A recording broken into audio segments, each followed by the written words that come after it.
Dora's shoes. Over a century ago, our family, as did many of your ancestors too, experienced the Spanish flu epidemic. It was a tragedy that took many lives and left scars in their hearts, fear in their minds, and feelings of insecurity they would never escape. Will we live to have these same consequences? My grandmother, Ernestine Gallegos, used to tell me the story of a benevolent farmer man, potato sack shoes, and a little girl who beat the odds. And it was these two people who are responsible for saving our family during the Spanish flu in 1918 to 1920. My great-grandmother, Dora Ortega Vigil, came from a family that lived in Saguache County in the small town of La Garita, Colorado. And of course, as many rural places in the San Luis Valley were back then, they were living a poor and simple life when all were hit hard with the flu in 1918. Little Dora was 7 years old at the time that everyone else in the family got sick, with the exception of Dora and her father, Garcedan Ortega. Fire and water. Grandpa Garcedan would get up early in the morning darkness because he would have to go to work, but first needed to cut wood and then start the fire in the stove so that little Dora could care for, cook, and feed the others.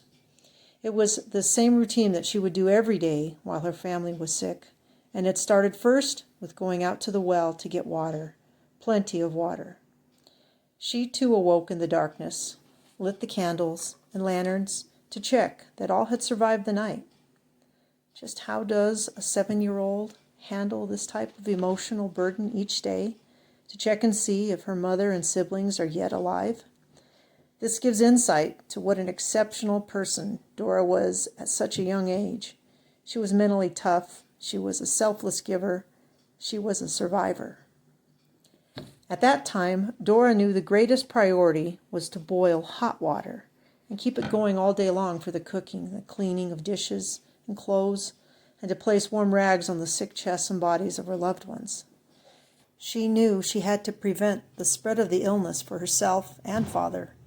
The fear she had that he would take ill and lose his job was all too real for her. Simple act of kindness. Dora's routine continued for some time. She didn't anticipate that the sickness in her family would last as long as it did. You see, both fire and water are needed in summer and winter to keep things clean, to move the sickness out of their bodies, to keep everyone hydrated. So when the winds and snow of winter arrived, she still found herself going out and bringing water from the well. She had no boots or shoes, and her mother, Nicolasa, told her to tie potato sacks around her feet to avoid frostbite on her repeated trips outdoors. One day, the farmer who owned the land they lived on happened to see her going out to get water, and he saw the ramshackle potato sack shoes she wore. He was so moved with pity at what he saw that he went and he bought a pair of shoes on the next visit to town. That evening, Grandpa Garcedan and little Dora cautiously answered the knock they heard at the door. As they opened the door, they saw a brown paper package wrapped with string and the farmer standing back away from the doorstep. Grandpa nodded respectfully to the farmer, picked up the package, and brought it inside, yet unsure of what was inside this package. He unwrapped the item, and as he turned to Dora, his eyes were watery. She placed the shoes over her makeshift socks and knew these were now her most precious possession. She could do her chores all the more warmer and safer because of a simple act of kindness from the farmer. The lasting impact of an epidemic. Eventually, many members of Dora's family recovered, and others succumbed to the disease. I was told that 4 children did not make it, and Grandma Nicolasa was left with a scarred heart. Little Dora still had a tough life ahead as she saw her mother mourn each day for her lost children. I've heard it said that each of them learned how to cry without tears so they could make it through each day. Soon, Grandma Nicolasa had 3 new grandchildren to help take care of, and perhaps this helped to soothe her soul.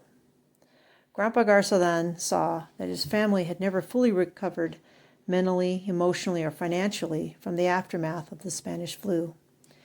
These insecurities were even more amplified for families around the San Luis Valley, who continued to suffer grave economic conditions for many years, while much of the country was experiencing the Roaring Twenties and a false sense of recovery. Side note, history shows that yet another economic downfall came about a decade after the influenza called the Great Depression. So Grandpa Garcelan was driven to look for other opportunities outside of the valley, and recognizing that his family would have to find new work elsewhere, Grandpa moved his family north to northern Colorado, where they could work on the beet and potato farms.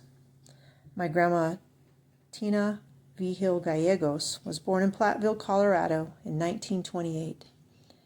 Ever since I was little, and until she passed away in 2008, I knew her to be a great storyteller. Now I see the usefulness and importance of her words. Perhaps you too have heard from your family members who lived through the Spanish flu and Great Depression. We recognize they forever carry the fear of loss with them. However, they found a way to cope. Grandma Dora had a hard time the rest of her life because of these events, and it came to define who and what she was. It had an impactful influence on her view of family and food. For the rest of her life, she always felt that she had to have a lot of groceries, and she would spend her time cooking big meals for her family. Each fall, she would make sure they had 100 pounds of potatoes, beans, rice, and flour. She was dedicated to planting a big garden so she could can and freeze all the food that they would need to get through the winter months. She always reminded our family that it was truly a hard life and time to live in the early century. She hoped that in her lifetime she would never see an event like that again. Well, Grandma, I'm sorry to say it's happening now. So this is the time for us to write her story and begin to live our story. Because someday we will tell. We'll tell it to future generations. Our story of how we chose to live purposefully, honorably, and compassionately. Thank you.